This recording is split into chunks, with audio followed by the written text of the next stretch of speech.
Қайын Мұхамедханұлы қазақ әдебиеттануында өзі шәкірттері айтып жүргендей, және бүгінгі біз әдебиеттанушылар мойындайтын атағы жоқ академик ақсақалымыз.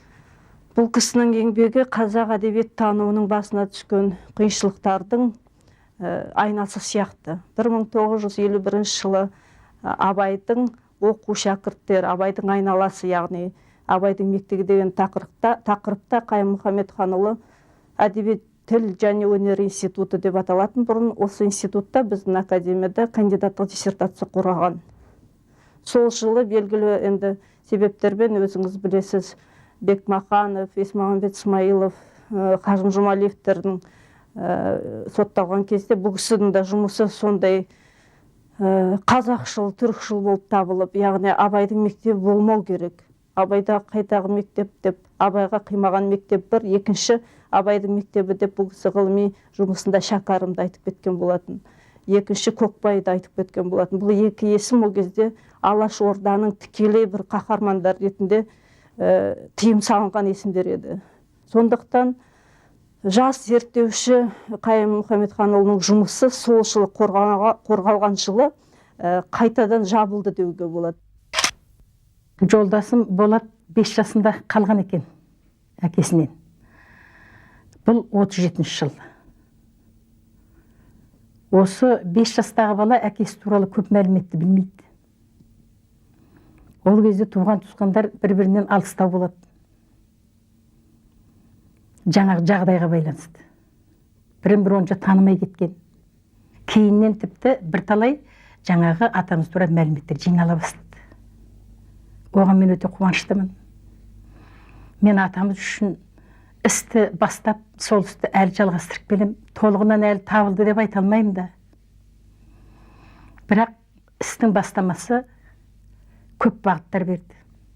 Бұл бағыт беруге ең бірінші себеп болған атамыздың ең сүйікті оқушысы Абай шолушы,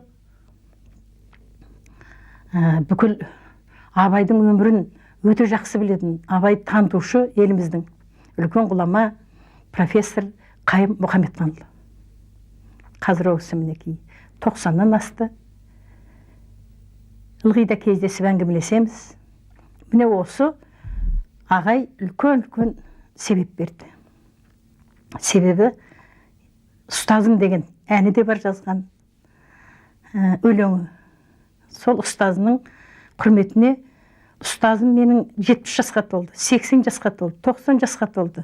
Мінекей биыл 100 жасқа толды деп, осының бәрін ақпаратқа хабарлап, жазып, өзінің сағынышын білдіріп, ол кісінің еңбегін әйгілеп, ұрпақтан ұрпаққа жеткізуге көп себеп болған ағайдың бірі. Сол жылғы институттың шешімі қайтып алынғанымен шаруа тоқтамай бұл кісі сотталады. 1951 жылдан 1955 жылға дейін бұл кісі сол айдауда болып келген. Байқасаңыз, енді ол айдауда қазақ әдебиеттануының ең бетке ұстайтын бір асыл азаматтар барып келген, қиындықты бұл кісі де көріп келген. Бірақ сонымен қоймай бұл кісі ғылыми жұмысын жалғастырған. Бүгін біз абайтануда айтсақ, Қайын Мұхамедханұлының абайтанудың текстологиясы, Абай өлеңдерінің текстологиясы деген зерттеусіз Абайды түсіндіре алмаймыз. Абайтану дегенде біз бірінші Абай өлеңдерінің түсіндірген Қайын Мұхамедхановты айтсақ, Абай сөздерінің өлеңінің құрылымының теориясын жазған Ахметов екінші шетінде тұр деп айтуға болады. Енді Абайды тану үшін осы екі ұлы азаматтарымыз, екі ғалым көп еңбек сіңірді деп айтамыз. Бер жақта 1989 жылы әдебиет және өнер институтында Шәкәрімнің бірінші томдық шығармалары шықты. Осы кітап шыққанда, бұл кітапта енді асығыс шыққан, постановление 88-де келді ақталу туралы Шәкәрімнің, 89-да жарты жыл өтпей бірінші том кітабын шығардық. Ол кітапта енді асығыс болғандықтан болу керек, көп қателер кеткен.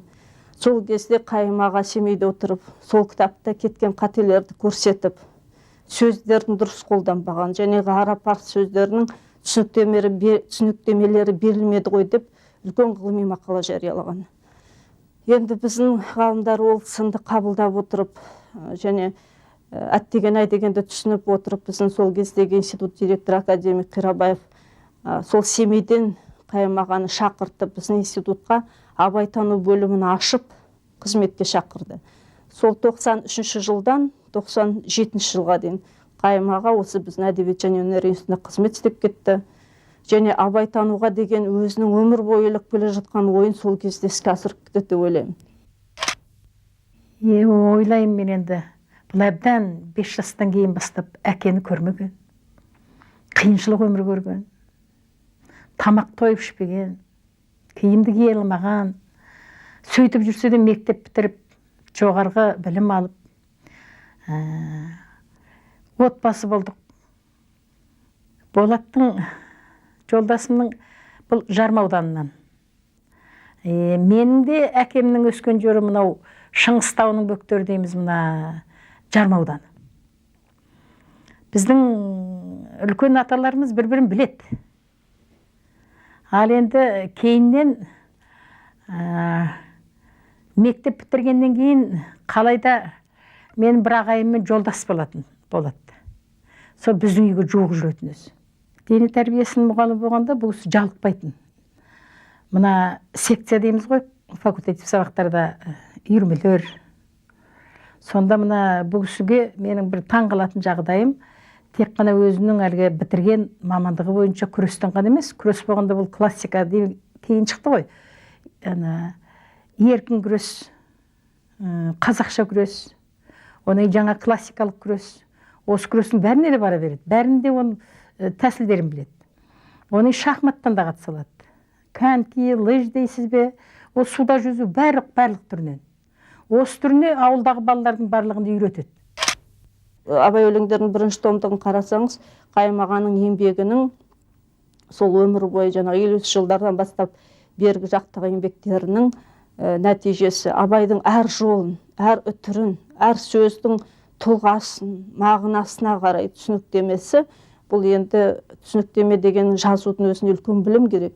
Оның ішінде жаңағы Абайды жан жүрегімен өмір бойы жақтап, Абайдың әр сөзін жанынан жүрегінен өткізіп, соны бізге түсіндіруге ұмтылған Қайым ағаның еңбегі әрине орасан. Абай өлеңдерінің сол юбилейіне 95 жылғы бірінші томын қарасаңыз, 132 бет өлеңдері болса, сол қалған 132-ден 260-қа дейін, яғни кітаптың жартысы сол Қайым ағаның түсініктемелері. Өзіңіз білесіз, Абайдың өлеңдерін түсіну үшін үлкен дайындық керек. Яғни ол дайындық тек біздің әдебиеттанушыларға ғана қажет емес, оқырмандар Абайды түсіну үшін Абайдың діни сөздері, парсы сөздері ол өз алдына, ұмытылып қалған қазақтың сөздері. Олар кеңес кезінде емес, бер жақта да өзгеріп жатыр, орфографияға байланысты. Қазақтың алфавиті қанша рет ауысты, сөздерді сөйтіп әрқалай жазылып, соған біз үйренгенбіз. Бірақ соны бүгінгі қазақ орфографиясында түсіндіріп, мағынасын, жаңағы мен айтып кеткен сөздің тұлғасын, мәнін түсіндірген Абайдың әр сөзінің тұлғасын түсіндіретін сол бірден бір абайтанушы Қайым Мұхамедханов.